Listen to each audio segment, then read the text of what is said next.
Todd and Rob in the afternoon. Afternoon Delight. With Todd and Rob. Oh, yeah. Hey, Todd, we're back on the New Media Show. It's been a couple weeks. Yes, we are. Here we are. And the podcasting world is still alive and well. Yeah, that's true. I think it's still here, for now anyway. Yeah. I'm just waiting for my streams to come live, Rob. So okay. Well, I mean, I think we're live on all my channels right now, so it's almost instantaneous from what my experience here. not for Facebook and YouTube for me because it's the spool up time. But I guess yeah, they're starting up now. So if you missed the beginning of the show, I apologize, everyone. Rob pulled the trigger really quick. So everyone, how you doing? Doing terrific. I'm trying to minimize the amount of pausing that's on the video when people watch the replay on this, so people get right into the content. So that's a little bit why I jumped the gun on stuff like this. It's a little bit of a difference. I don't know why your side of things is kind of slow, but because you send straight to Restream, then Restream has to start, right? And because you're going direct to YouTube, I'm not. And then okay, it's a two-step process. Yeah, me has to spool up Restream, and Restream has to send out. So regardless, right. Well, it's an interesting kind of conversation because going direct has some benefits than going through like a secondary kind of restreaming type platform can offer delays, right? So it's an interesting contrast there. So anyway, and you've been on the move quite a bit. Yeah, I was back in Seattle for a week or so, helping my dad move from his house in Bellevue to a more of a senior living retirement community, kind of a living situation. He had like 40 years of stuff that had to be moved out of the house, but so there's a lot of hard work went into that.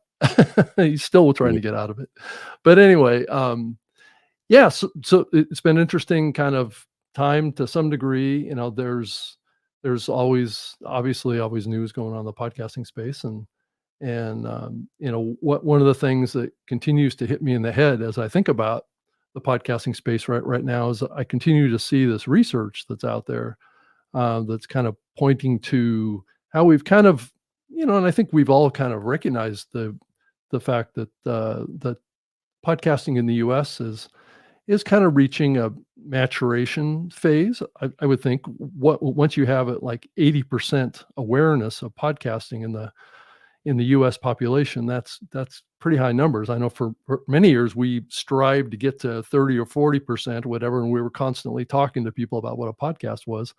But that conversation really never happens anymore. So that's a little bit of a sign. And then also some of the numbers that are coming out about, almost 70% of the U.S. population has actually listened to a podcast or what they perceive to be a podcast. So that's a whole other kind of element to that. And I just wonder and there's nothing wrong with this. I just wonder if we've kind of reached some level of peak podcasting in combination with what's happening with the economy and what's happening with the advertising market in the podcasting space, and just more broadly what's happening in business in general and media in general. There's a big shift happening right now.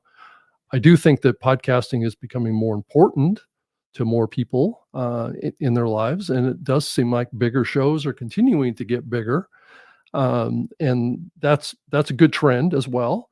But it is, I think, a little bit more of a challenging time for new creators getting into the space, trying to carve out their niche. Now that doesn't make it impossible, but I do kind of wonder, Todd, and what's your thoughts on all of this research that's coming out that's kind of showing that maybe we've reached some sort of plateau here and we're not going to move forward, especially around that podcast advertising side, which we seem to have hit that $2 billion revenue threshold, and we can't really seem to get through that. We've been trying for quite a few years now. Well, it just to be kind of honest, it's the best time ever to be a creator. The number of shows creating content right now remain at an all-time low. So Yeah, but why is that is the question. Why Well, are fewer it's simple. It's the people economy. right, Um, right. and at the same time, we have this, this hype Mhm. that you have to be on YouTube, and we're right now. Finally, some podcasters are starting to wake up. At least in conversations I'm having, that it's not all it's been meant out to be, as far as having success with video. So I think that is we're gonna have a little bit of a boomerang factor with that when people find that they've invested heavily to try to do a video podcast and then don't find success. And it's all about creating content. Mhm. The listenership is again, the listenership is at all-time high, Mhm. continues to grow, podcasts continue to grow. So this assertion that we're at somewhere at peak podcasting, I don't think we're anywhere near that. Especially on the creator side. You're gonna find at a certain point that you're gonna be tapped out when it comes to um, the percentage of listeners. But again, what are listeners and what are content creators? I mean, what are people seeking? Great content. So it just goes hand in hand. We've had, if you just look at the last 30 days, only 330,000 shows have updated in the last 30 days. That's 50% off, maybe even 60% off what it was a year and a half ago, when that number was close to 600 or 700,000 shows. So, I just don't believe, I think it's a great time to be a podcaster right now. Um, the numbers are showing it, and growth on shows um, that when as we're watching stats, um, shows are growing at incredible rates right now. So, yeah, I think the audience is here. I think they're just seeking great content, and if the content isn't great, you're not. It's just like anything else. Uh, Yeah, I think Sustainable, superior content is going to win the day. yeah, I think that is one of the other key takeaways too, is that the bar is so much higher now for gathering large numbers of audience, and that's one of the challenges I think that a lot of new creators are kind of running into, is that level of skill and that level of savviness, right, on how to be successful as a podcaster has elevated, and that's putting on a lot of challenges onto creators to navigate that, and then you think about the complexity of the media creation landscape right now. And I mean, obviously, like what you've been talking about, is it throwing into the mix YouTube is like a whole nother, bag of worms that you're throwing into the problem that these creators have to face, is that if they're trying to do a live streaming, or they're trying to do, YouTube, and they're creating video and they're creating audio and they're trying to optimize what they're doing for all these different mediums, it's a it's a daunting challenge, and to do it right, and to do it in a way. I mean, we faced some feedback on X this past week about this show and how this show is done, and how, and it really reflects that kind of feeling that a lot of people have around, we tend to do this show at least kind of, I think from a perception standpoint, as a more traditional kind of show, even though it's live and things like that. But we've been doing live for what, 14 years, something. Right. So for us, live is not something new, but for a lot of newer creators out there, it's like you've been saying, video is a component that is an extra level of challenge, I think, is the honest thing. And it may not be the right thing for every creator to jump in with both feet, to do both, and especially to do live on top of that. Yeah, it's still a small percentage, though. Yeah. It's a higher percentage than it was. If it was 3% of shows were doing video before, now maybe 5 or 6% Mhm. of a show that it includes a video component. Yeah. But again, We see no slowdown in the number of shows that are launching, that are starting new podcasts. It's just not at the fervent pace that it was during COVID. And we got spoiled during COVID too on the number of new shows that were created, and saw this, this Yeah, exponential growth. it's true. Yeah. So things are back to normal, and people are living their lives, and they don't have time to do 3 shows anymore. They're doing 1. And but again, I think we have to be careful in saying that we're at peak podcasting, because I think maybe from a listener standpoint, we might be, but also listeners are also, they have a lot of options right now. They've got a lot of things that they can, Mhm. tune into. They can tune into TikTok, Instagram, Reel. I mean, it just goes on and on and on, the amount of content that they can Yeah, consume. So, right. There's lots of uh, choices, right? I yeah, agree. there, and Yeah. I really think that's a good thing. So again, I think anyone that wants to create a podcast, that's considering a podcast, it still remains the best time ever to start, as far as pure Right. a pure audio podcast. Yeah, I think from Because a oh, go ahead, Todd, and finish your it, thoughts, sorry. it's just the lift to get started is almost non-existent Yeah, anymore. it's easier, Uh, yeah, to it's some easier. ways. Right.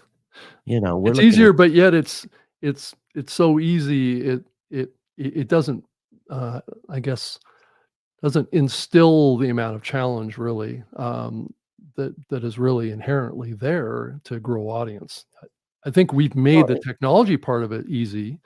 growing Yeah. growing an audience again is the age problem that people have been Yeah, asking that's been the since the case. beginning. Yeah, right. You have to Yeah, work. And yeah, any suggestion that people are having a harder time now growing an audience, in my opinion, that's total hogwash, because look at the tools you have now to grow audience. I mean, it's incredible. Um, all we had before was a website. So now you've got all this opportunity to promote a show and get recognition and be discovered. So, for someone to say, "Oh, I'm having trouble growing my audience," well, maybe it's the content.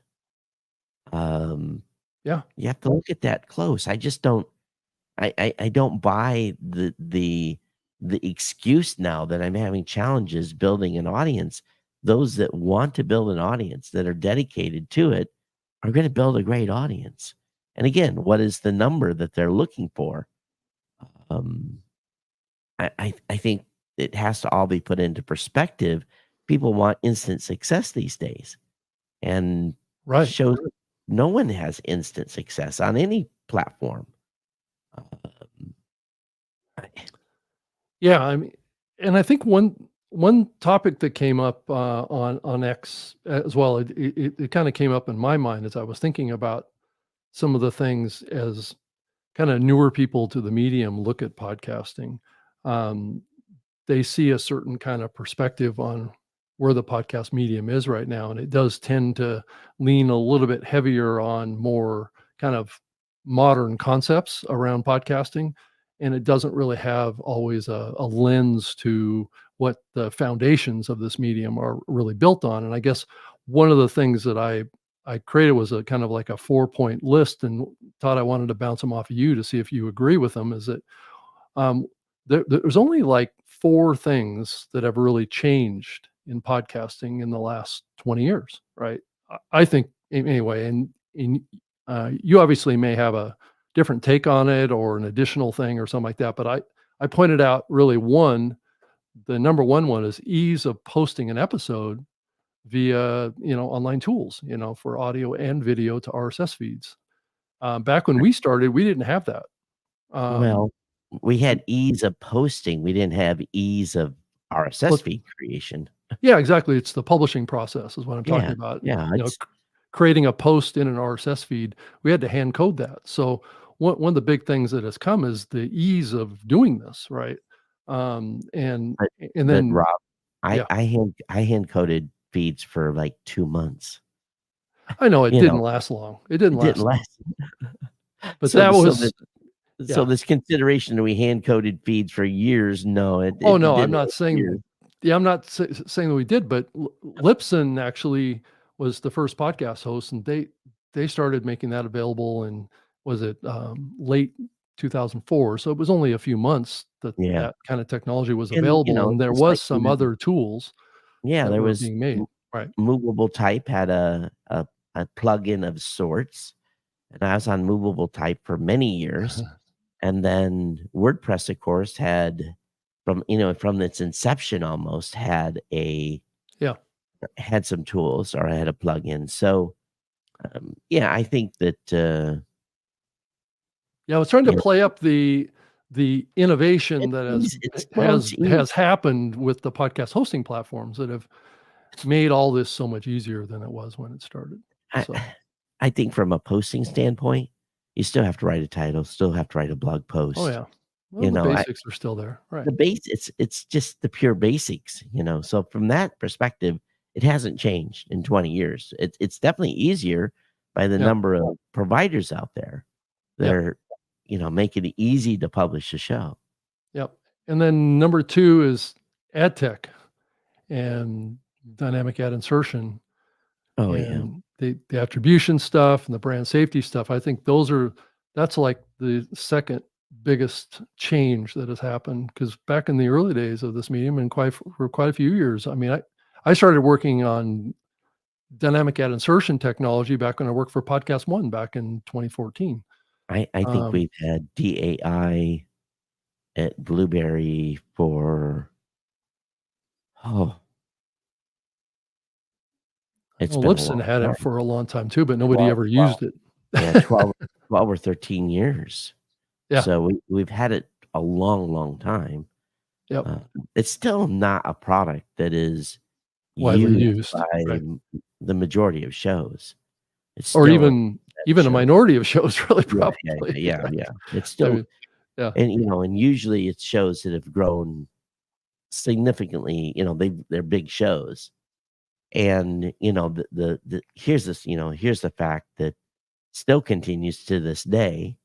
90% of shows deliver 90% of their lifetime downloads in the first 96 hours. So, you Yeah. know, so DAI for those Doesn't 10 really help that much. Right. it doesn't, it does from the simple fact that the ads aren't there anymore. Later on, they get removed to a higher percentage of shows that than they were before because I've got thousands of episodes where the ads are baked in, and I'm never worried about pulling them out. Right. Actually, in a lot of ways, I think DAI has made it possible to have more advertising in your show than you would normally. And if you look at Yeah. the ad tech, right now GARM is in trouble. They Oh, I haven't are heard that. What's going on with GARM? they've been called to the carpet in Congress, being basically Content having moderation, right? well, they're classifying some content that is right leaning negatively. So That's they've bias, been right? yeah, so they've have bias in their so the ad tech goes both ways. Yeah. It's good and bad. Yeah.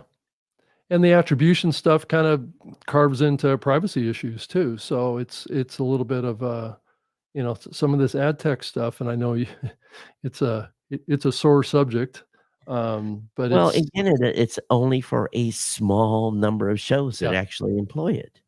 yeah. Less than 10% of shows, I'm sure, are using any type of ad tech whatsoever.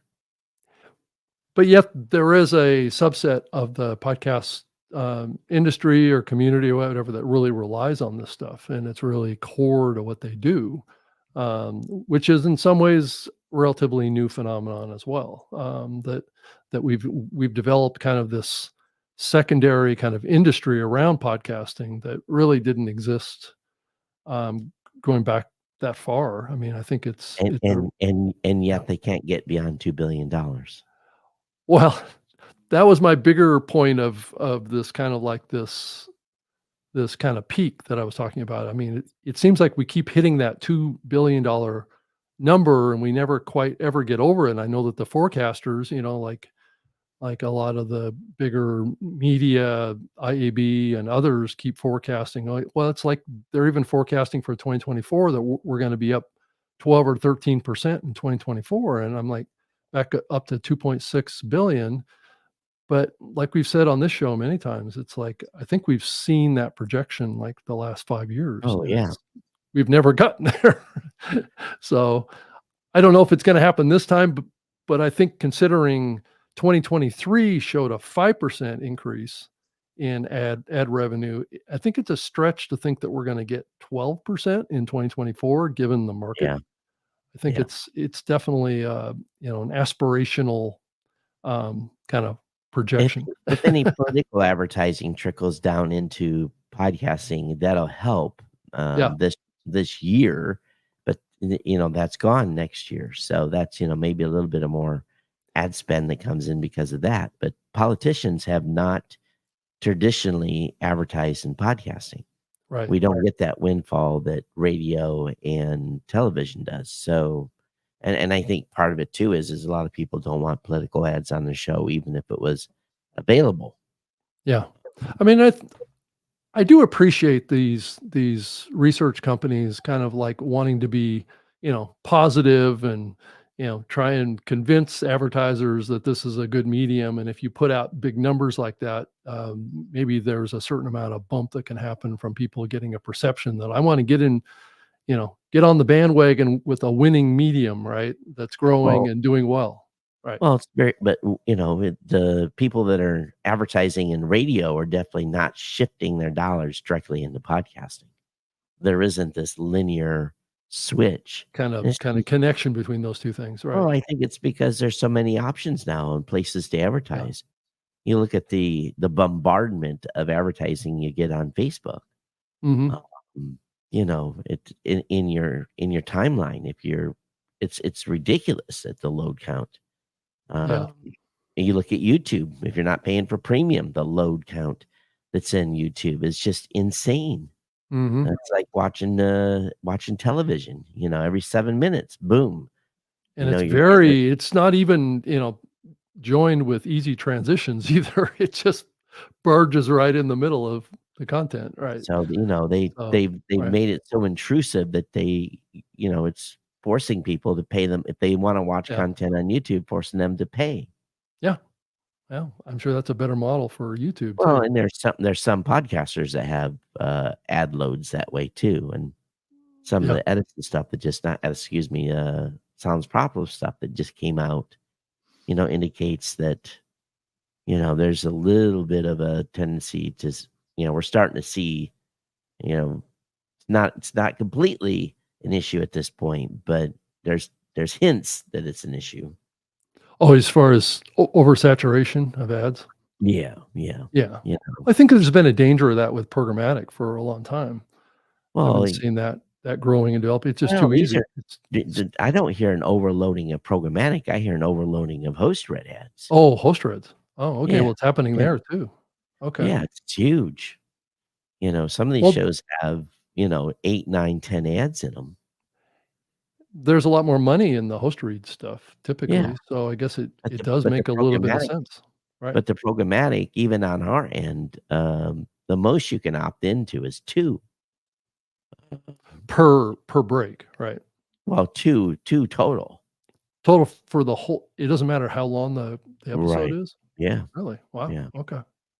Because we're causing not all the platforms are that restricted. Well, that's why I'm stopped listening to some shows, is because of the ad load. But it's mostly host reads. It's not programmatic that I'm hearing these high ad loads. Okay. Well, there's no kind of insertion limiter there on the regular host read if they're using dynamic ad insertion technology. But if you're hearing if it now on YouTube though, that's truly the programmatic, bombarding you. Hell zone, right? Yeah. Yeah, totally.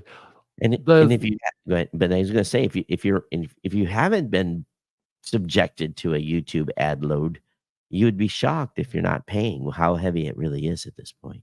Yeah.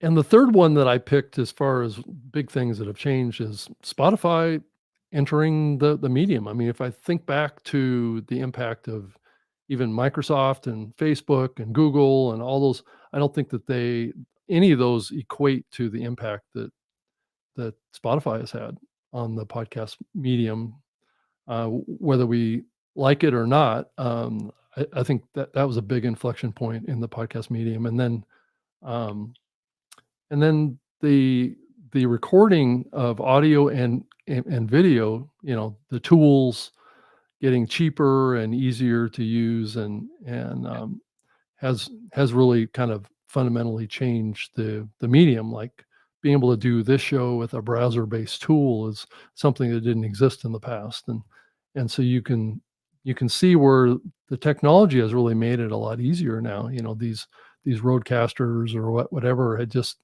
has so much integrated technology into them that I had to build out a $20,000 studio to do the things, even partially what I'm doing right in my little, $400 or $500 roadcaster. It's remarkable is what it is. Well, if you think about how long we've been doing video, the Mhm. tools, the browser-based tools have been there for a long time. Mhm. You think about when we were using Blip or Ustream, Right. um, Or Blab. Was it Blab? or yeah, Blab. Maybe it was Blab. Blab. I think it was Blab. Um, but Yeah. some of those did require a RTMP stream, so some of them were not 100% browser-based. But Yeah. um, I'm worried we're going to go the other way on browser-based stuff with what StreamYard has just done recently and removing pricing for their product. And there's some question on what's going to happen with StreamYard. Are they going to roll that into a new product? But if they remove, we'll see what happens. But it's definitely easier if you Yeah. look at Captivate and all the other tools that are out there for recording. Definitely easier to do person-to-person interviews without having to have a studio for sure. Yeah, and there's other tools out there too that are competitive to StreamYard too, that are doing, very similar things like Riverside and Squadcast, and a new one that's gonna be launching here soon is called New Basic Media. Um, is a new kind of live streaming platform that's gonna be Yeah. launching at the end of the month. But, And there's open source tools too, so stuff that's well, not there's tied the to a OBS tool, which is OBS, yeah. extremely capable, and that's actually completely free. Trying to think of the other one that is, that people have, don't use as much anymore. Oh my god. Um, Trying to think of It's Wirecast. Oh, Wirecast, right. And Yeah, then there's Restream too, which is pretty powerful. yeah. And Restream, and I use obviously for just one stream in, multi-stream out. I probably don't use half of the functionality of Restream, but again, those do require a little bit more tech savviness and sending an RTMP feed to it. Yeah. Oh, to kinda jump back on the earlier topic, Todd, where you had mentioned about how listenership may be slowing a little bit. The the research out there from Edison does show that from 2022 to 2023, listenership grew by 5%, which is, from a historical perspective, that's a pretty good clip. Because if you go back in time, typically it's usually around 3 or 4%, is what we have typically seen on a yearly basis of listenership growth. But from 2023 through what we know so far in 2024, it's only up 3%. So that may be a sign that maybe listenership may be kind of, plateauing a little bit right now. Well, But again, but that could slow. also be just a temporary blip because we've seen that fluctuation Yeah. over time too. Some years it goes up 3 or 4%, some years it goes up 6%, some years so it's this back and forth thing. As long as it's plus up every year, but there is a there is a ceiling to this, Todd. I'm not sure that I don't know that It's we've hit that it's yet, been but a it's there's it's only been so a many long people. it's Right. been a long time since I run into someone that did not know what a podcast was. Not necessarily that they are listening, Hmm. um, Right. again, because of the perception now that, everything's a podcast. No matter where you listen or watch, everything is considered a podcast now. So, Yeah, that's true. That's true, especially you in know, the research that's coming out continuously hammering this thought that YouTube is the dominant podcast consumption platform. yeah, well, I mean, okay. They can keep on selling the YouTube marketing speak per well, se, but Todd, again, why do you think that is going on? I mean, is it all a fraud? Do you think, or well, I mean, where's if the you numbers? Where's the numbers? Where I'm not saying it's fraud. Where's the numbers? Where are all of these listeners and viewers? Where are they? If you well, look across 90% of shows or 95% of shows on YouTube, they have almost no no uptake. So there are shows that are very, very popular mhm, that are doing gangbuster numbers, millions of views, but that right, doesn't trickle down. It's not trickling down. So what you have is mhm, a very concentrated audience on a few shows mhm, on YouTube. And if by a few shows, probably 2 or 300 yeah, shows on YouTube that have this high concentration of listeners and viewers, but yet if you look at the average Joe or Jane mhm, podcast on YouTube, they're not getting they're definitely getting more listens than they are on podcast apps than they are on uh, YouTube. So again, you've got a high percentage of audience concentrated on a small number of shows. They're mhm, definitely driving this narrative. yeah, So, have you watched podcasts on YouTube? Yeah, sure, but it's one of like 2 or 300 shows. Again, you go much deeper than that, those numbers don't translate downward into the majority of shows that are on YouTube today. yeah. This study came out. It's the spring 2024 report from Cumulus Media and Signal Hill Insights, called the podcast download. And it talks about in this report. I haven't found the slide yet, but it says YouTube is the most utilized podcast listening platform in the U.S. Say 31% of its surveyed Again, folks, and a high nu 21% said Spotify and 12% said Apple. again, a high number of people concentrated on a small number of shows.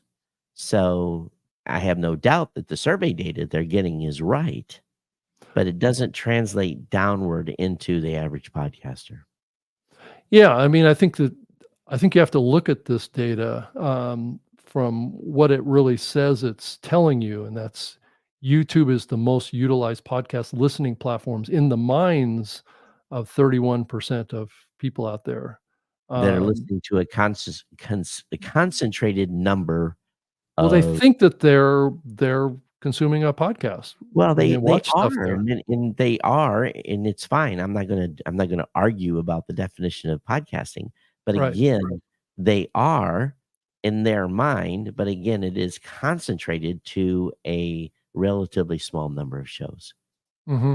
Yeah. So, I have no doubt that there people are saying this, Yeah. um, but at the same time, the Spotify phenomenon, what we're starting to see now, and we've seen this growing over the past year, is Spotify podcasters per se wanting greater flexibility to produce their shows. So while they're still seeing success on Spotify, they're not those a lot of shows are moving from hosting on Spotify, successful shows that want to grow and have more tools. they're moving to more traditional podcast host per se, just because of the breadth of tools available. And yet they came out with this number that, they're hosting this number of video podcasts on Spotify. And I have yet. Have you watched a video podcast on Spotify? Yeah. Oh yeah. I watch Joe Rogan. Well, all the time over Rogan. there. Okay. Right. So I just don't see. I'd love to know what people's uptake numbers are, because those numbers are not at all public on how people are doing on Spotify video. Again, it's an interesting move here. Yeah. I found a slide that was part of that deck that I showed Yeah. earlier. And it says a tale of 3 studies. It says a weekly podcast consumers use YouTube and Spotify most often.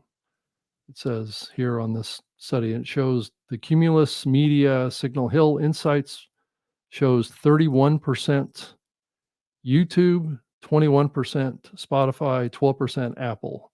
And The then additional question needs to be asked is, what podcast are you listening to on YouTube? Which podcast are you? And I'm sure it's pretty more broad spread on Spotify.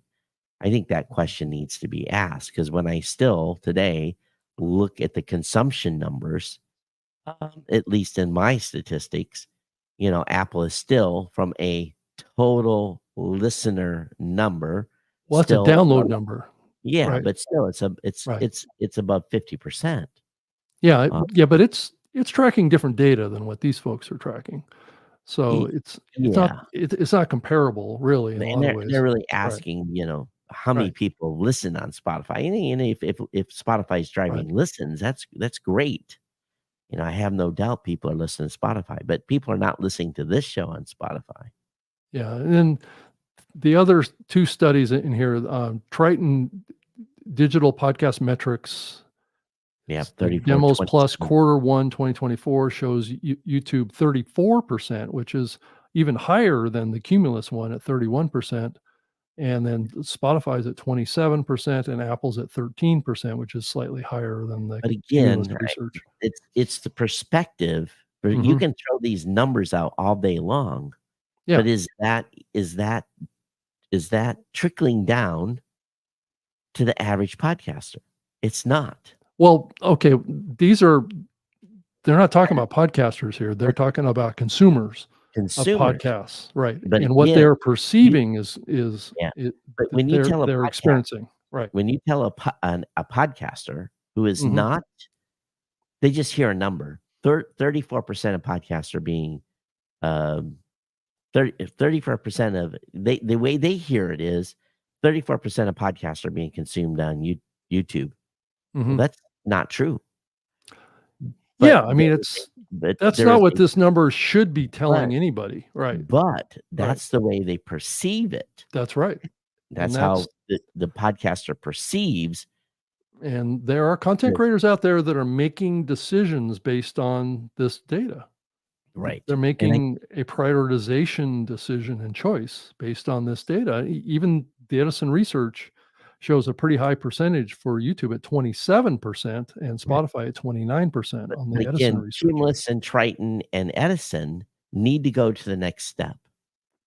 They need to go to the next step and say, okay, what are the top 10 shows that you're watching on YouTube? And I guarantee you that will be a very concentrated number of shows Yeah, I'm sure it that will will be. make that list.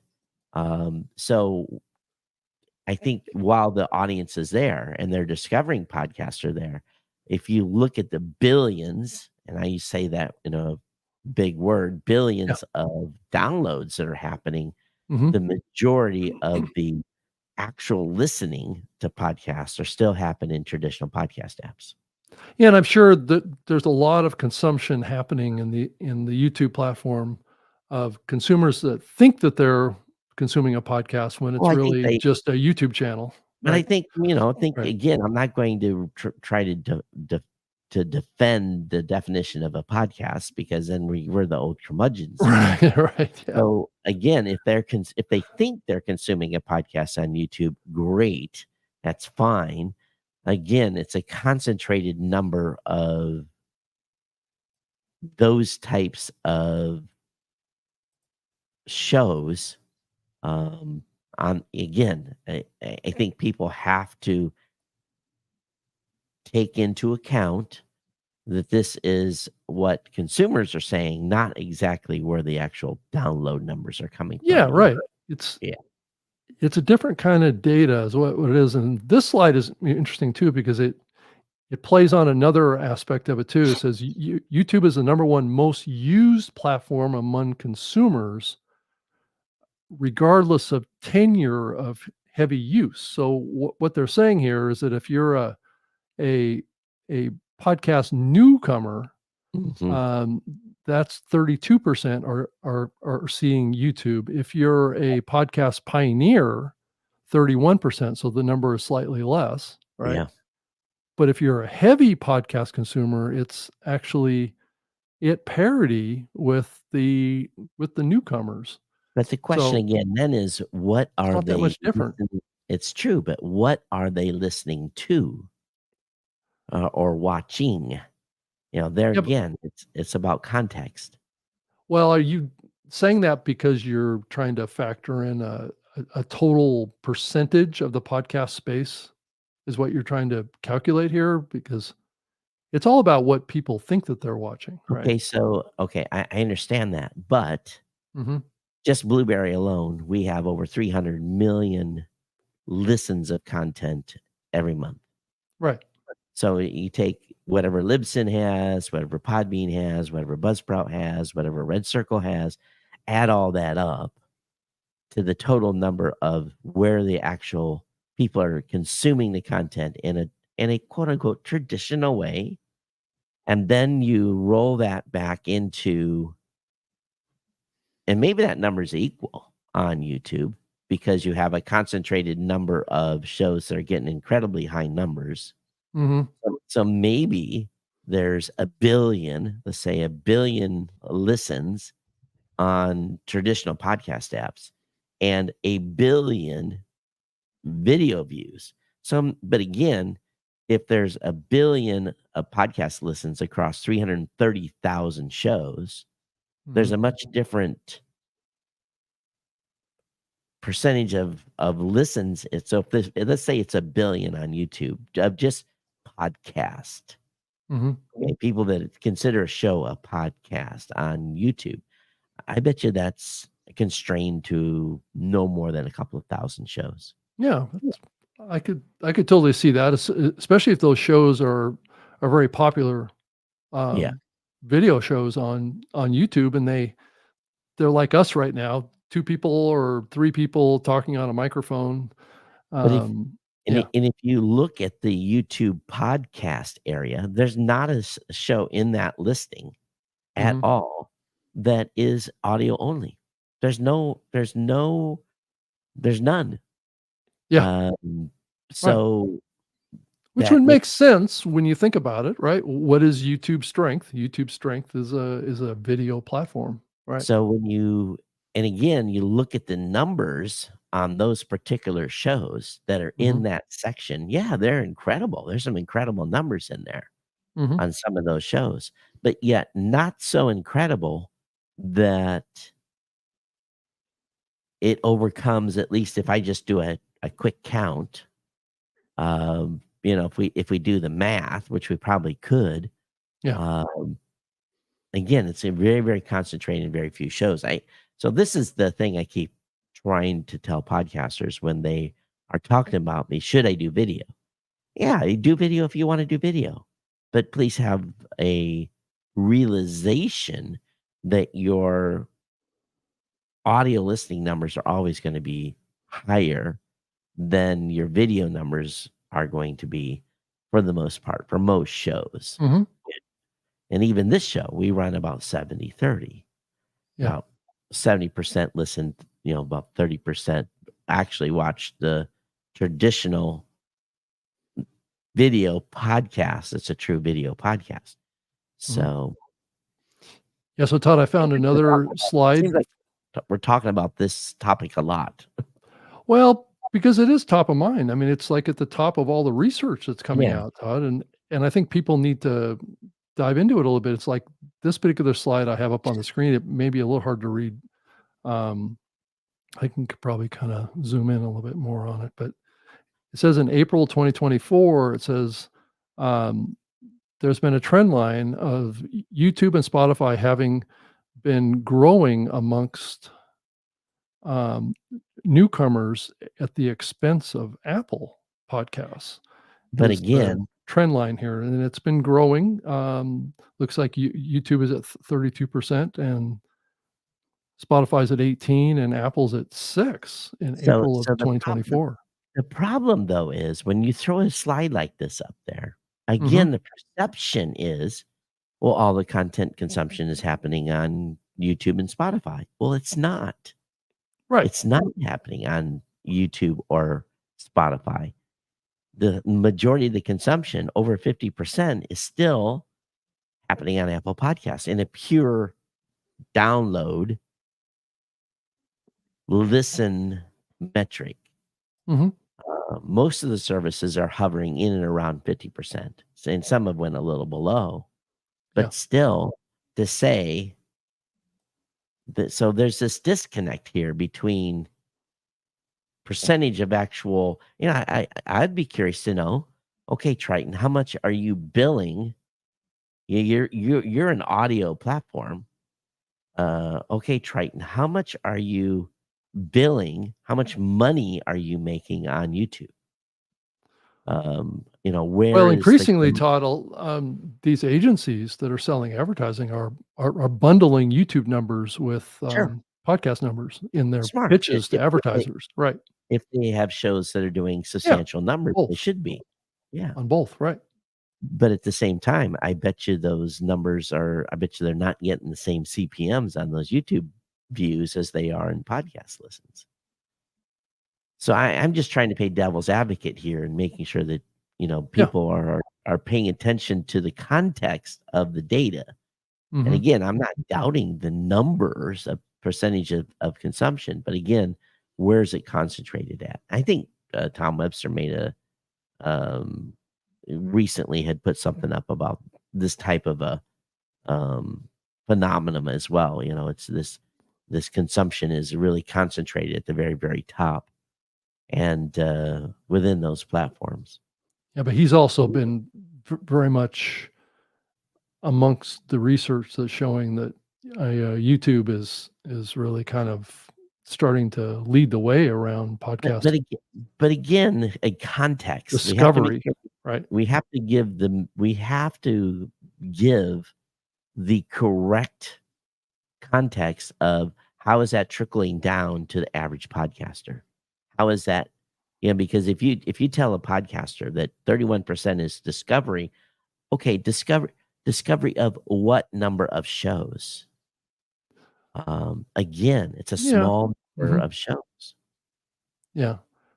But this is an overall number from the people that they're doing a survey on Right. to say, where are you most likely discovering a new podcast or a podcast? These are what the numbers are coming back showing. It makes sense. It's not a metric of consumption. It's more of a metric not of at all. discovery and finding something that may be interesting. But again, it's continues to be concentrated at the top because YouTube has got a logarithm and they will surface popular shows. They will surface popular shows in people's feeds. And of course, you're going to discover stuff. But again, it's a concentrated number of, basically the rich keep getting richer on YouTube. The popular shows continue to grow and continue to build audience at the detriment. Well, not at the detriment, but just, the average Joe podcaster is not getting discovered on YouTube. You ask your audience, how did you discover me? Those of you that are building actively on YouTube, and I guarantee you 9 out of 10 will say that they discovered you from a recommendation or a potential search. They did not discover you on YouTube. Whereas if you have a big YouTube channel, it's Mhm. probably the opposite. 90% of the people probably said, "Oh, I found you right here on YouTube."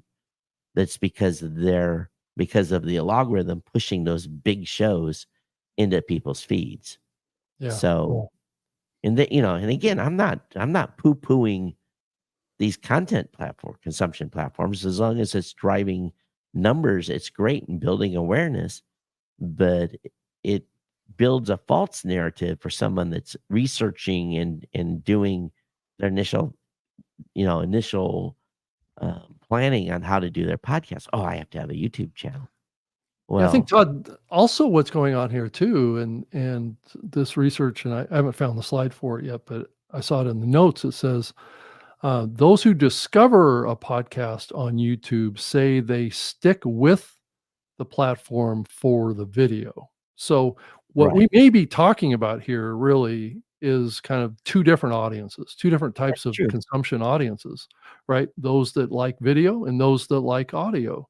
Yeah. And there is this kind of this audience out there that likes to do a little bit of both, right? Sure. And that's the And yeah. research that I haven't really seen yet is what's that distribution? I mean, what's the percentage of people that are primarily video podcast consumers and what's the percentage of Yeah. audio podcast consumers? And how do On we kind of parse that data between the two and how many are doing both, right? Well, you look at YouTube, they do not surface. Good Audio, luck right? finding an audio only podcast. You have to know the show that's Right. audio only on YouTube. And go look at those shows on YouTube. Look at their numbers. Yeah. Well, It's it's kind of silly, isn't it, to put audio up on a video primary platform, right? well, It just that's what YouTube sold as I a know, I agree. It doesn't make a lot uh, of sense to me. So, so and yet they don't support, RSS ingestion of a video, no, right? but they convert an audio file to a video file. Right. Which even makes less sense the more you think about it. Yeah. So yeah, I mean it's completely ass backwards. And then what we talked about, what Spotify is doing, where Yeah. they're taking in the audio podcast and they're giving now podcasters the option to replace the audio file that's been delivered to them via RSS with a video file Right. is Yeah, and also kind of wacko as well, right? yeah, they don't want you leaving the platform. They wanna contain that data. They wanna contain and market to your audience, because they have all this data. And that's another thing podcasters have, used to be we were worried about listener privacy. Well, that's not even a topic anymore. Right. Yeah, so if you're on Spotify, you've completely sold out your audience, Yeah. to Spotify. You basically handed um, you know, their their their privacy to them. Right. Yeah, that's true.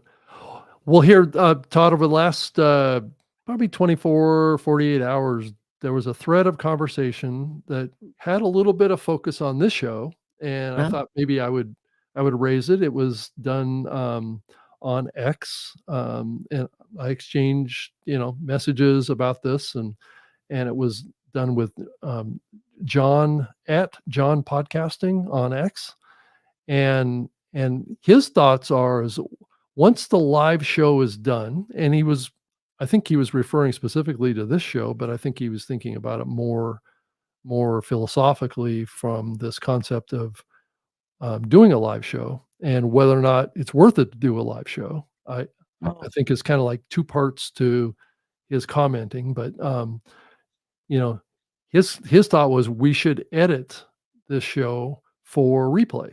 Right. So any kind of uh, ability that we have to edit this program prior to it going out as either an audio or video podcast, I do try and do that with this show sometimes. But also, realize that when this goes out live, we don't inherently touch it once it goes out live. And I do know that YouTube has the ability to get in and do some editing of it, but then you're posting a new version and it's kind of a mess, until YouTube kind of gets their act together on that. If It's if not John really has if practical. John would like to edit our shows and donate his time, great. Well, Todd, I'm Um, already kind of doing it right now, but well, but I don't and I think that people are seeing that because they're watching the replays off of X and LinkedIn they're and all not. those. The consumption beyond this live is very minimal. We get the majority of our Well, Todd, I've uh, had up to 3,400 plays off of my channel of this show. I So, get yeah, less than 100. I know. So, But but but people are seeing this show on replay off of X, LinkedIn, and YouTube. If you go in and you add up all the numbers on all those platforms, at least off of my channels, it's a couple thousand per episode. So there are people that are watching. I don't know how long they're watching it right, really. right. That's a whole nother We question. don't know how long they're watching on Apple Podcast either. Right. And so John's point was, I don't get the point of leaving all the fumbles and dead air and it's Oh, good luck Yeah. editing video. Yeah. If Well, I had, it's audio too. I mean, that can be edited on the audio side separately since we have an audio yeah, and and video it sounds podcast. like shit when you do that because all the air is gone out of the show when you start compressing every blank spot and taking air out of the audio. Mhm. You can tell it's been edited. You can Sure. tell the pacing is not the same. So Yeah, he says that you guys are supposed to be leaders, and your show comes across like two old white dudes reading the internet. well, okay. So It's probably here's true the to thing. some degree, Here's right? the thing. And to his argument, if you have time to edit, edit. If Right. you want to survive and be able to continue to create content for 20 years and put out a show every week for 20 years or 2 shows a week, or for me, for 3 shows a week total, or even 4 because I'm doing a Blueberry, which we do edit the Blueberry version of the show that I'm involved in. You have to say, what is that worth in your time? And um, I'm too busy. I don't have Right. time to edit. Yet, And Todd, you have to admit that there is a ideology out there that's contrary to that. great. So, Then they can knock themselves out. okay, Knock themselves out and edit away. right, I'm not going to do it. And that's the beauty. That's the beauty of podcasting. I can do it my way, and he can do it yeah, no, his I way. agree. Now, Yeah, this is from totally. a guy that has 884 followers on X. Yeah, So, I'm not so sure that I'm going to take advice on my podcast from someone that has 884 followers on X. mhm. So, Yeah, I told again, him that, we've been doing this show this way for like 14 years, yeah, and that, it's worked out fine for us, and we've been okay with what we've been doing for a long right. time. And he wrote back saying, just because you've been doing something a long time doesn't mean much. You may have been doing it wrong all along. Oh, well, then if we've done it wrong all along, we will have paid the price in not building a bigger audience. But at the same time, we are doing a show that has a limited reach. Mhm. We're Yeah. not doing a show for Joe Q public. No, this isn't a show that's ever gonna get, huge. No. It's never gonna be a Joe Rogan program. So, I think, the yeah. top number of downloads we've ever had for the show is close to 20,000. That would be like very, very high Yeah. on the That was consumption probably, scale. when we had the 2 folks from Facebook on or somebody like that, right? Actually, no, it's No, was it Google? our worst shows are when we have a guest. Oh, right. So Yeah. Well, you know, the top show, the top episode of this on YouTube, on my channels was over, I think it was 3,600 views, and it was us talking about, podcasting and YouTube. of course, because everyone is So searching for right, that. right, everybody it was extremely meta to the platform, and it's like there was another person, Clone Fluence, made a comment in the thread too.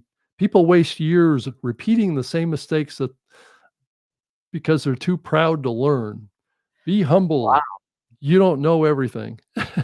We don't admit to knowing everything. I know, totally. That's exactly what I told them too. I said, Yeah, and the beauty is we're doing a show that we can do that's sustainable, right.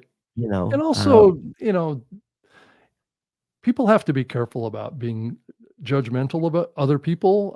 Yeah, You know, and it's also, you know, trying to decide what's right and wrong is kind of a slippery slope. I mean, I'm not sure that, you know, each person, I mean, this is what podcasting was built on, was kind of like yeah, independent free choice. And this is a blank canvas. Now, granted, people yeah, have different ideologies around what's good content, what's bad content, what's the right thing to do and what's the wrong thing to do.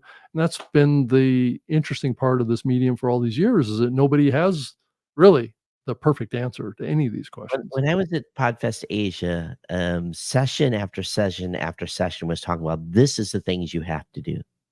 This is what you have to do." You know, dictating, "This is what you have to do to have a successful podcast." I Yep. got up there and said, "Listen, you do you. You build Do a what show you that want. Right. yeah, you do what you want. There's no rules." And I got the biggest round of applause from the audience in basically saying, "You don't have to do what is a cookie cutter show that you're being Right. told to do."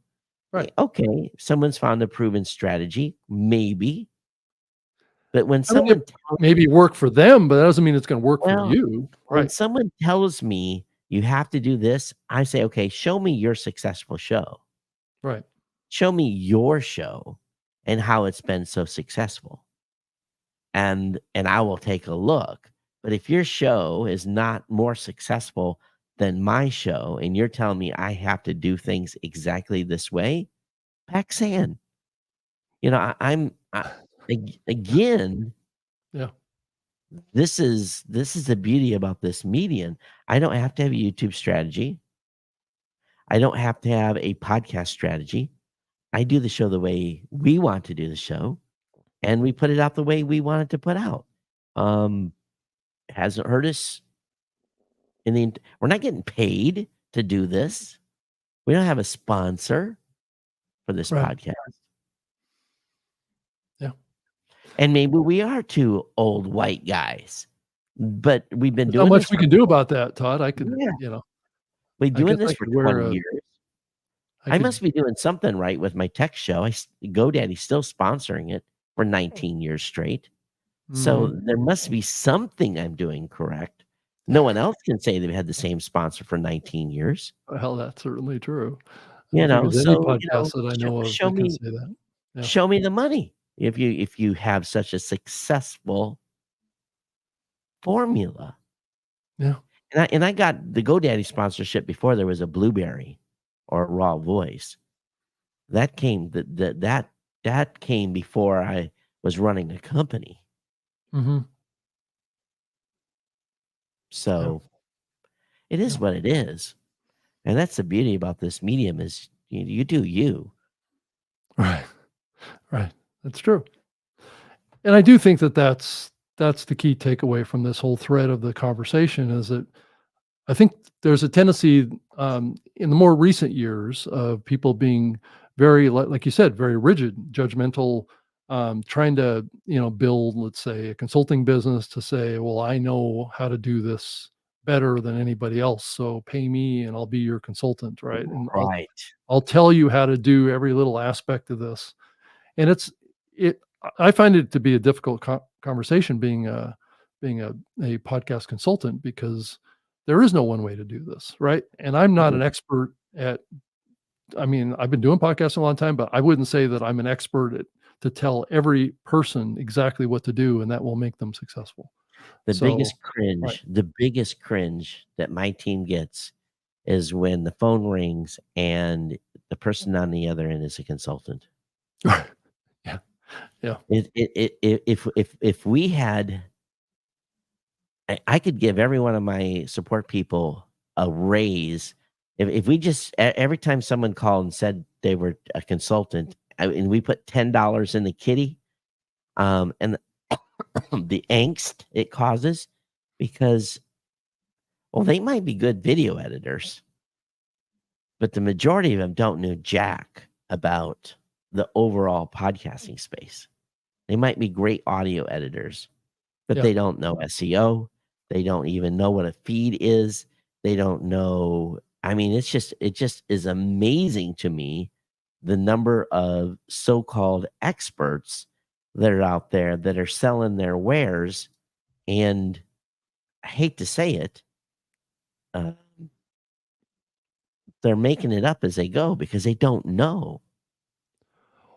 Well, I think it's very difficult for any one individual to know everything about this industry now. I think it's a little hubris to think that you can know. I mean, I've been around it a long time. You've been around it a long time, Yep. and I've spent quite a bit of time trying to learn all of the podcast hosting platforms and how they work and all this kind of stuff like that. And I find it very challenging to be able to have a thorough understanding of all these platforms. Because each one of them is different and they function differently, and the distribution has become much more sophisticated now, complicated. So, I mean, one really has to spend a lot of time now to keep up with everything. I think the guy that I probably respect more than anything now on that front is probably Dave Jackson. Well, He's been able to we're keep up with all this stuff. we're building a consulting course, Mhm. and it's almost done, Yeah. and we're going to charge for it. And if you get through the course, it's going to be 12 weeks. You're going to mandatory to actually attend training an hour a week for 12 weeks, then we will put you as a certified consultant for at least for Blueberry. But Yeah, that's SEO in sounds the age of AI, I think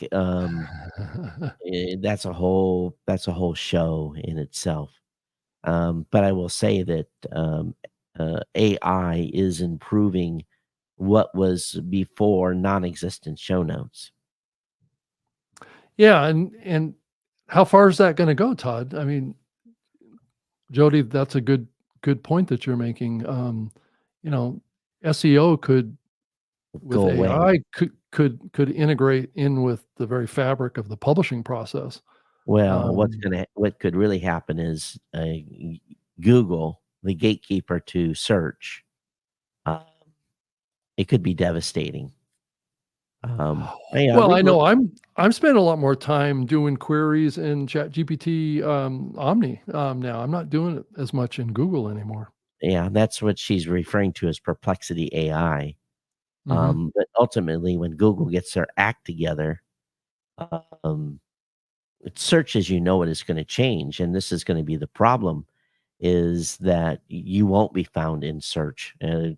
They are going to Google and Perplexity and all these folks are going to be picking winners through the large language models, and the traditional SEO stuff uh, is going to affect every business, not just media creators. It could be potentially devastating. So I think what is happening is people are starting to realize that um, having their When brand everywhere is going to be critical. Because if you're not spread wide, if you're just building your business on your .com, and I'm not talking about podcasting, I'm just talking about business in general. If you are that local plumber or whatever business you are, and someone is trying to find your business, um, you have to be wide now. That's the only way you're probably going to, because the large language models is looking at multiple data points. And if you aren't available in multiple data points, how is it going to recommend you? If your sole point of presence is just your .com, I think you're screwed. So I think the future of media creation is probably very, very bright, because if you aren't creating media on all of the platforms, podcasting, YouTube, Instagram, TikTok, if you're not doing it, when the AI search changes, and you look at this stuff that Apple, I mean, not Apple, this piece of crap that Was it the Apple Intelligence or something like that? not Oh, Apple, I'm looking for the word here. It's called the AI overviews that oh, Google came out with. okay. Absolutely trash, but Google's all in on that. So if you don't make it into an overview, which will ultimately be, people are going to ask a question, what is the best tech podcast? What is the best? You better have a wide presence, because the overviews are what's going to, just like Perplexity, that's how search is going to change. So, Yeah, I but just applied for that for my own personal brand. So, So yeah. I think what will happen ultimately is Mhm. that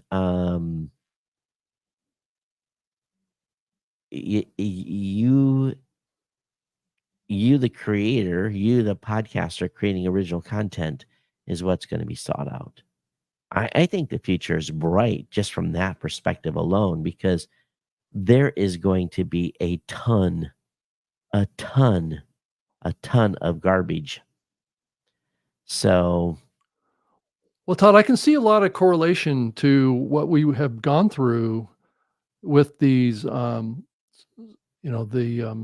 smart agents from Google and Amazon, right? These talking kind of um, boxes in our homes, right? Of being a single results type of a scenario, right? So as you look at AI, AI is going to give you answers, not results. You right, know what I'm saying? yeah, it's not going So, to give you links, and if well, in it there, may give you links in going to be, context to the results, yeah, it'll but I be think, very, yeah, it's going to they're be gonna be narrower. It's not going to give you, very narrow, 50 pages of right, links that you have to comb through to find information. It's going to give you one result. and there's the danger. Right. And that Before, results, like I did a query for like the top 10 podcasts about podcasting, right? yeah, And just to give an example here, and it came up with us, I believe, in the number one spot. And that just, I'm not quite sure why yeah, um, it did that, but it just may be longevity or whatever it might be. But or we're yeah, wide, we have a wide enough presence, maybe. right. Again, I think, I think this is gonna be a bigger issue for the whole world, because businesses to date have relied on being in that top search result, and being able to be found for a keyword, which I think, to be Or honest a with you, keyword phrase or I something think like that. Google faces real challenges here, Oh, yeah. um, because how do they tie this back? How do they keep the ad model rolling when you're Mhm. doing an overview? That's Um, that's the $1,000,000,000 correct question right there is yeah, what happens to the advertising industry as yeah, this rolls out? yeah, yeah. But again, on the opposite token, you might have to buy your way to the top. You might have to give give them money just to be seen in any forthcoming search result, Mhm. because they already have been kingmakers, but this is going to, uh, it's going to ramp up even more. Perplexity is a great product, but as soon as Google gets their act together, they're going to Yeah, eat yeah, I wouldn't Perplexity. count out, Microsoft with their Copilot either because they've got Yeah, their fingers into OpenAI, and now Apple is trying to do that too. Did you notice that the 2 folks, one from Apple and one from Microsoft, have been removed from the OpenAI board? Well, because they of have they don't of they haven't been removed. They have observer positions on the board. well, they pulled themselves out because they were being investigated for antitrust by the government When did that happen? Because just it in the was just last couple of days. because I reported on Monday that Apple had been given a Yeah, and they pulled out wow. because the government, the antitrust folks were starting to investigate what was going on with OpenAI and Apple and Microsoft. Hmm. And I mean, obviously Google is a competitor to that, but that's kind of like that's the development of a monopoly is what's happening with OpenAI. Well, again, I think in the end, well, if they have the money, Yeah, well, it's a lot that's of market presence between Apple well, and Microsoft. they've got millions of not maybe millions, but they have a huge investment in NVIDIA chips and the tools that needed to. But again, I think ultimately, um, I think our content, podcast content, YouTube content, will be sought out because people are going to be looking for genuine voices and personalities. I think there's going to be a trust, like you said, your trust factor. Yeah, It People are going to be seeking stuff that has not been curated and right. ground out by an AI. Because people they've set up paper mills now, and it really is not a paper mill. It's a digital printing mill where they're putting out thousands and thousands of articles every day Mhm. um, to drive traffic to their websites, all of it generated by AI with very little overview of the quality of the content. So with this influx of, used to be we would be limited by the number of articles we could write as humans. That's why my personal website, from a budget standpoint, and I could basically afford to have about 30 articles a month put on Geek News Central. Mhm. But if I turned on the printing machine, I could, quote unquote, feed it 10 press releases and have it rewrite the press releases as blog posts and probably put out 10 a day easily, just myself, in a matter of a few minutes. But again, is it drivel? Is it accurate? Is it real? There's copyright concerns.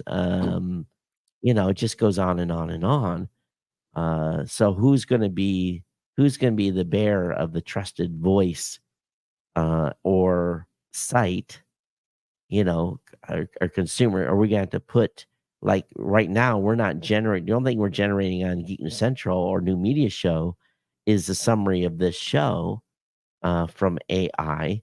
So are we gonna have to have markers on every piece of content that is, or every blog post that's put out, that says human generated or AI generated? And is the source of the information that we used to write that article, was it AI generated? So are we taking an AI generated article, what is real anymore?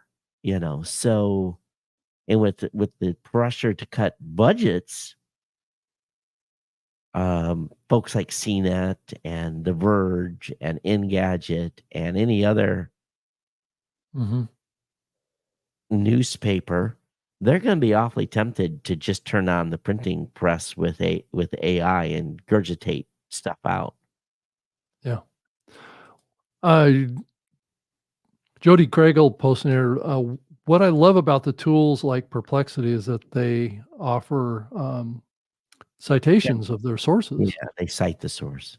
Um, yeah, she writes in here, you never know with Chat GPT if it made it up, let alone where it got its info from. Though I have seen in Chat GPT some results that cite sources in the But past, and just I know remember, that the Copilot version of Chat GPT on Microsoft does but cite sources because of but its let's integration with Bing. let's just be careful though. Yeah, This is not true AI yet. This is a no, large language model that this is This is machine learning is all it is, really. Right. So generative AI is a different beast. Yeah, Um, that's going to create new content, not something that's yeah, regurgitated from a yeah, source, right? yeah. So, what we have now is the large language model is basically taken, millions and billions of pieces of data, and then it tries to come up with the words that it thinks you're looking for without Yeah. any regards to accuracy or anything like that. Yeah, I So, think what's happening here is this recognition by the big search engines, and I believe Google's probably doing this as well, is trying to combine their search business with their AI business because oh yeah. they know that all the revenue came out of the search side. So if they can kind of blend those together somehow, maybe there would be Well, an ongoing kind of sponsored link opportunity well, for even their AI platforms. yeah, well, they are going to be. How do you, if this piece of crap that Google came out with, this AI overviews, which was telling you, okay, how do I make a pizza? It suggested you use glue to keep the cheese on the pizza. That's how bad the AI overview was. Um, so how do you? So let's say someone goes to Google and the first thing they get is an AI overview with maybe potentially links below it. Most consumers are going to just take the AI overview and they're just going to run with that. No, And it's showing up now in the search results yeah, on so Google the, now, right? so the problem then becomes, how do you as a creator business, how do you get sourced and cited? You may not. Mhm. You may not, and you may not ever be found. So your business could literally die just because of this change, because you won't be found anymore. So Yeah. what strategy, it's a real issue.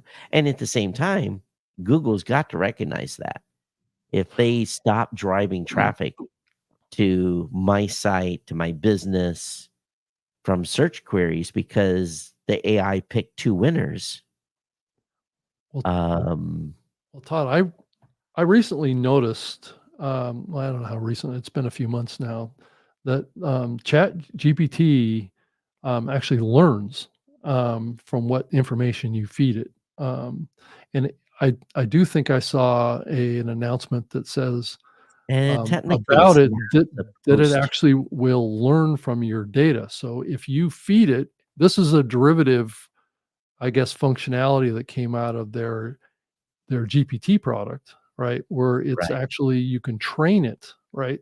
So it's looking for training data. So what does that mean for us from the standpoint of individuals and our companies, that maybe we need to be feeding it information about our companies and about us that we want it to know, right? Well, I'm a firm believer that I'm not turning on any blocking at blueberry.com Right.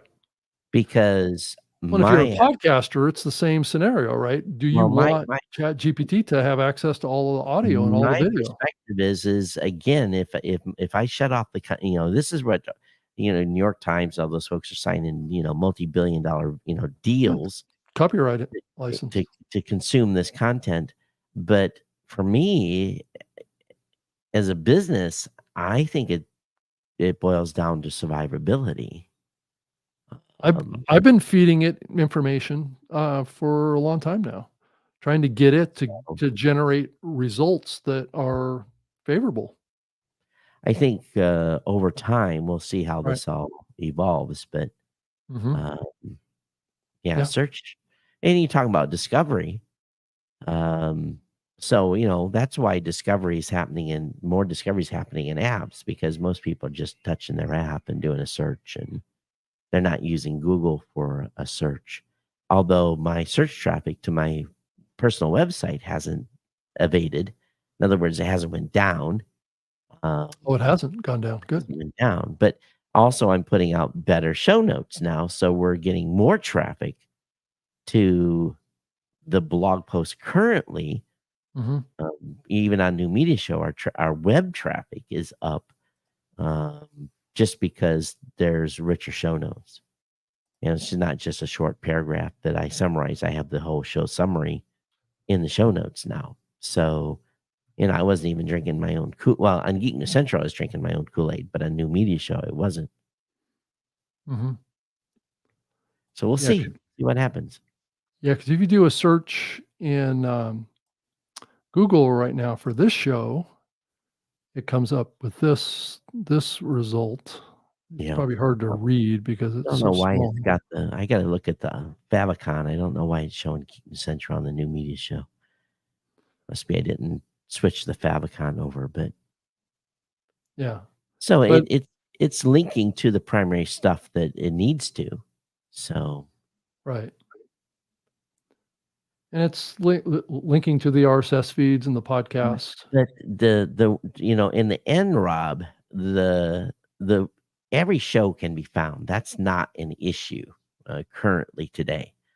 But the articles, the episodes is where the battle is being won. Is just do a search for advertisers versus podcasters and see see what you see in that result. Do advertisers versus podcasters. Do that search. Advertisers versus podcasters. Yeah, just do advertisers vs advertisers versus podcasters.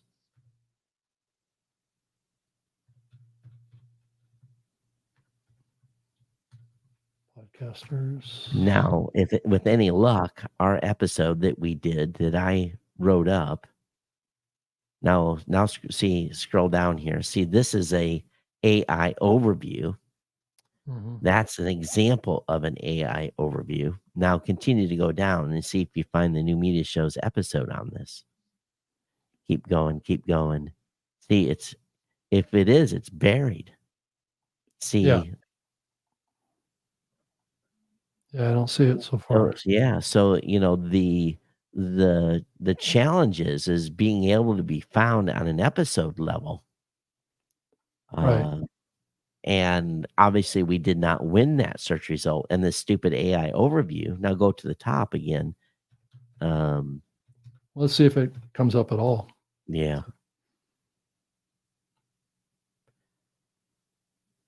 Says in the new media show titled Podcasters, the battle for control of advertisers versus podcasters. So it comes up in the Search Labs AI overview. Yeah. So see if you scroll down, then it shows up. But people are not going to type the battle for control advertisers versus podcasters. That they're going to search advertisers versus podcasters and hope and see what they get.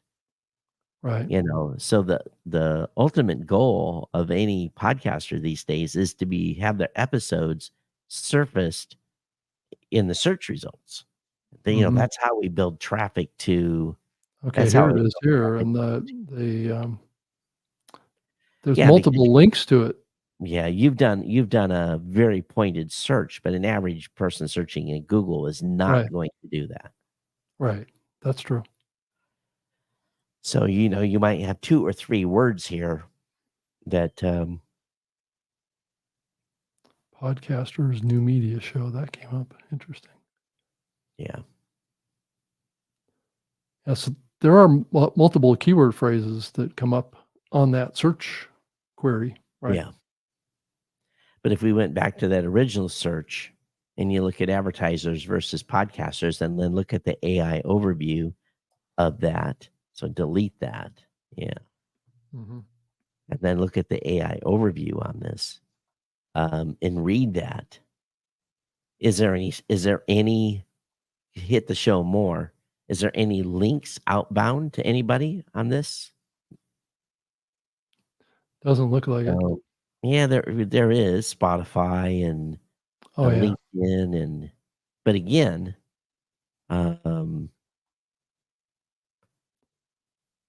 that's where search is going to change right there. Are people going to go any further? Are they going to go down and read the Quill article? Yeah, I don't think they will. Probably not. Yeah. So immediately on that AI overview, you've lost the game. Your business. Podcasts versus radio. What's the difference? That's Yeah. on So, Spotify. Yeah. so time will tell how this all folds out. Yeah, I agree. It'll be interesting what's going to happen. Scary. Oh, looks like Jody's got another question for you. Says, do you put up a transcript? Yeah, of course. Yeah, of course. Yeah. It's embedded in the RSS feed, and my player on my website is closed caption enabled. So with the transcript. So yeah, of course. But Google is, Do you here's the think that's problem. helping it? Do you think that's helping, Todd? No, it's Google ignores the transcript. It's purely in the context of the summary for the episode is what they're using right now. They had said at one time they were making their own transcripts of every podcast. That's what the Google folks told me when they still had a podcast app. So I don't know. We'll see. Yeah, I think Apple has said that they. The transcript for us is purely for accessibility. Yeah. I don't think it's being used at all for Google. Because if they're going to do it, they're going to generate their own summary. I think people are going to find, and this gets back to what Jody Kringle is saying here about, honestly, she thinks that people are just going to stop using the search engine for searching I'm sure. for stuff. And so this could be very devastating to. It's going to be blended in with your watch. It's going to be blended in with your phone. That's kind of what the whole deal with Apple. How does a business survive? Again, they're going to be more of a kingmaker than they have been already. It's very, very scary. Yeah, it's going to be integrated into Siri, or it's going to be integrated into the Alexa. And if stuff. you're not wide enough, and this is my contention, you have to be wide. You can't be narrow anymore. You have to be wide. You have to be and podcast leads to that because we're distributed everywhere, and where Spotify has shot themselves in the foot in shutting off. We're seeing them. Actually, there's been some. We've been noticing that there has been some tags set in some Spotify feeds that basically are using the Apple tag to not be listening to Apple Podcasts. So Spotify may be playing a game here and trying to limit distribution of podcasts on their platform to Spotify only.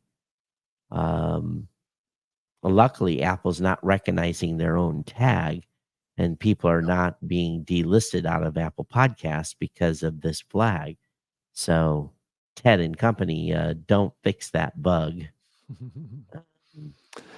Yeah, I did hear Elon Musk say that he's going to be building Grok into all of the AI neural net Well, self-driving cars.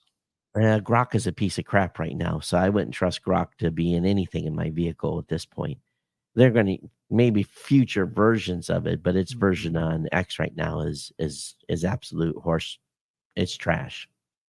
It's got some makeup things to do, right? Well, he just bought 500,000 NVIDIA processors, so he's going to start crunching data. That's what he's going to start doing. Yeah, but it's going to come out of X. So, what do you guys think? The audience that's listening here. What do you if you've stuck around here to the end? But again, Jody, as soon as Google gets their act together, they're going to eat Perplexity's lunch. I think Perplexity has a very short shelf life. It's cool in what it's doing now, but a year from now, when Google gets caught up, well, and OpenAI, Microsoft, Apple, everyone's going to be doing this, and you can't count out Facebook. No. they're going to be doing something here too, I'm Yeah. sure. Yeah. And I think XAI is going to be ramping up fast. No question Yeah. about it. We'll see. We'll see. Again, it's just I've got it's the it's I've just got a the race full to kind of, self-driving in my car right now, and it's doing a pretty good job. So well, don't fall cool. asleep and end up underneath the Believe me, it sunroof. won't. Believe me, it won't let you. So it's watching what you're doing. So Yeah. Well, again, or not doing in this I don't particular know case. how your back survives riding in a Tesla. It's like riding in a Jeep. It, it truly is. It's the worst riding vehicle I've ever been in. If you appreciate luxury car rides, do not own a Tesla. Well, they've in the Model 3, they did in their most recent upgrade to the car, they have a much better suspension in the vehicle now, Well, it and better seats too. could not have gotten any worse. I will just say that. Um, Well, it's and got a very again, low center of gravity, Todd. based upon my experience of a Tesla in Phoenix, Arizona, I wouldn't own one of them. Well, it's Serious. probably not a great place to own one. I agree with you. Okay, well, then where can you own one? Where it's a moderate temperature? You can't own one where it's cold, where I am, and park it outside. Well, I don't You look park mine outside, so I keep it in the well, garage. you look at all the dead cars that happen in Chicago. That again, that's a whole nother show. Yeah, well, that's true. I don't have any trouble with it in the winters here.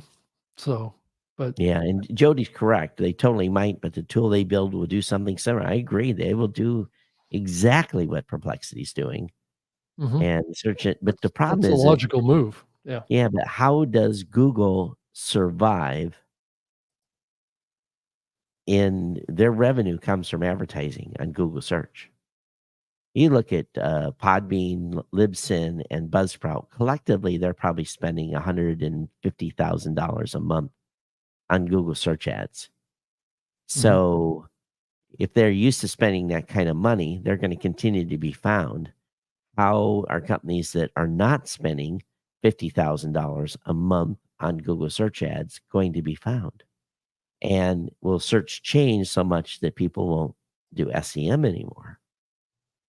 So, Well, it's gonna change the game, Todd. I yeah, mean, you're gonna have to figure out how you're going to show up in queries in large in language the, model queries, large language models, right, and yeah, that's key, that's and that's what, key. Google and Microsoft and all these companies are counting on is being able to figure that citation model, because then you can integrate links in there. So, I don't So, know. I mean, I think it's interesting to see how they're gonna handle that. It could just generate ads that are relevant to your queries too. well, people may never click a link again. They may just get the information and not click a link. Or That's yeah, because there may or be no links to click, or you won't yeah, need but there to. needs to be a way to respond to something, right? You can't, just look at something and Yeah, I'm sure take that's action on it, right? I mean, it has to be an what do people. action-oriented Well, people go relationship. to YouTube to find how-to videos. They go over there and look at a how-to video. They learn how to do something. Mhm, Google's gonna give all the information that has been lifted from websites and give that in a summary, right. and guess what? They may not link out to a website. So guess what? How do you survive as a business then? Well, the Instagram platform has been doing this for a long time, right? Making it difficult to have external links. Yeah, even X. You get less viewership anytime you link out of X. Yeah. Same thing with Facebook. But Facebook doesn't they don't want you leaving their platform. Mhm. Yeah, So yeah. yeah, we'll More see. subscription models. There you go. Well, or people get fed up and there becomes a true Well competitor to Google.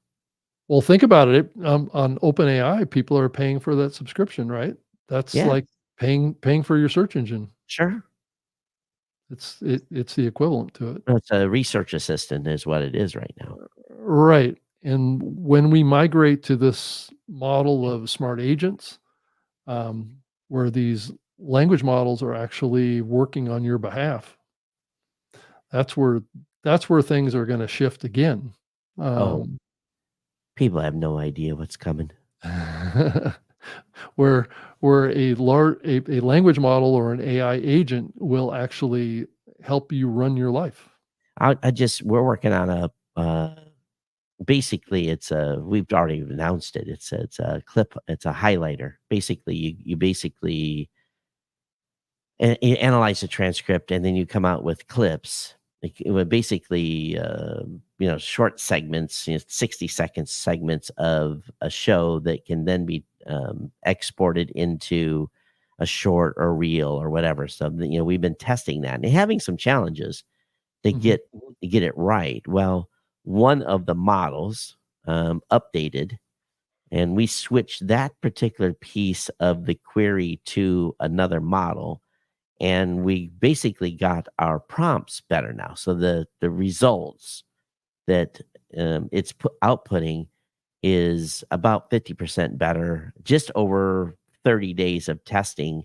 So we've solved our issue with going to a different model that has been updated, and we'll probably release this in the next couple of weeks. But it was not in a state a month ago where I said I can't put this out because it's Mhm. just not good enough yet. We're going to cause podcaster frustration.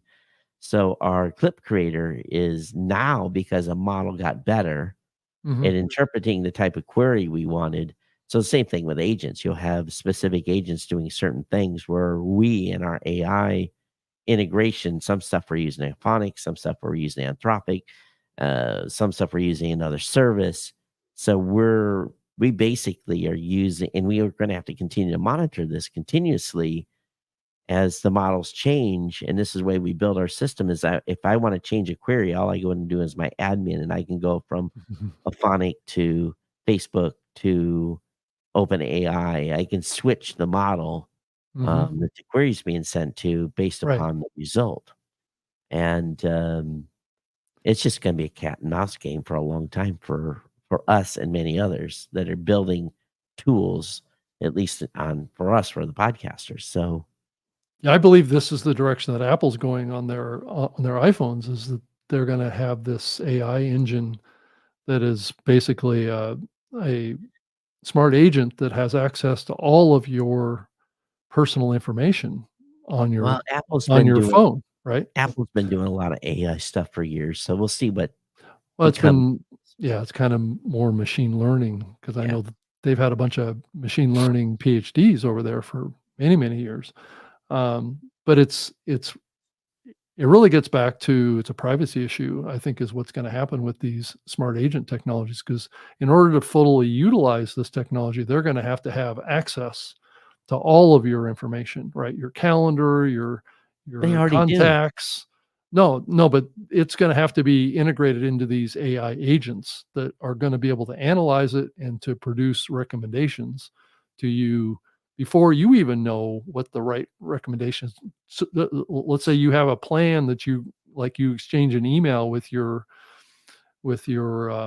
grandparent or your parent or whatever, that you're going to take a trip to Seattle or something like that. It'll pick that up in your communications and it will generate a whole trip for you, right? Based Well, on the criteria that you have built into the and model. and it's going to pick winners and losers. And again, Yeah.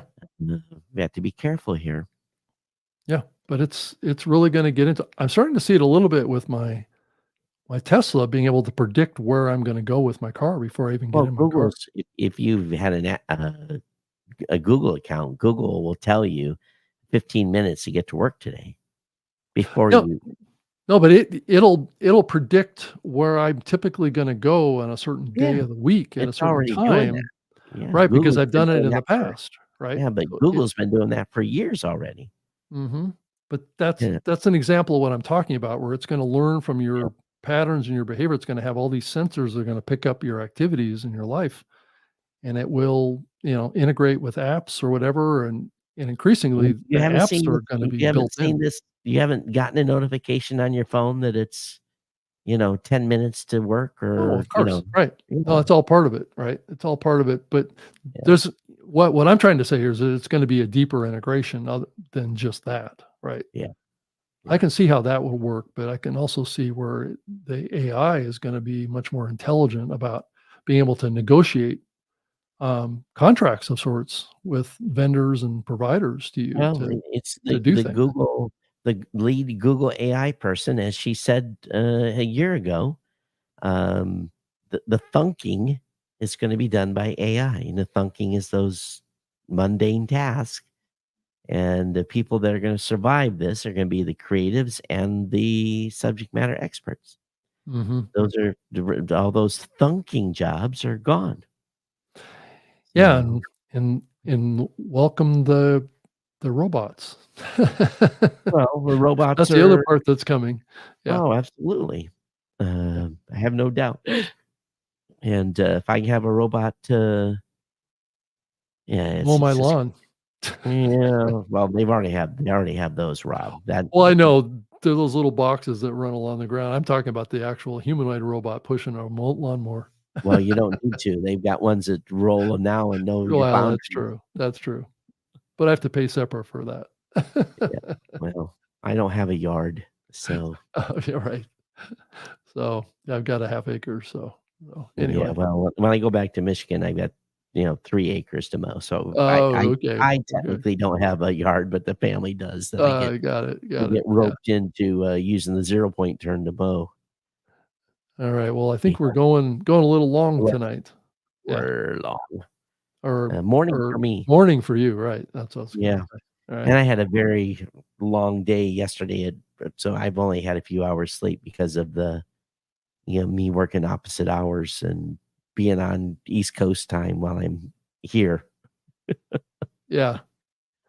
Yeah, Uh, Matt confirms what I'm saying. My iPhone knows exactly when I'm getting into my car to to go go golf. golfing, right? Because you probably Yeah, do it on a regular basis, so it learns your it's patterns like and your activities.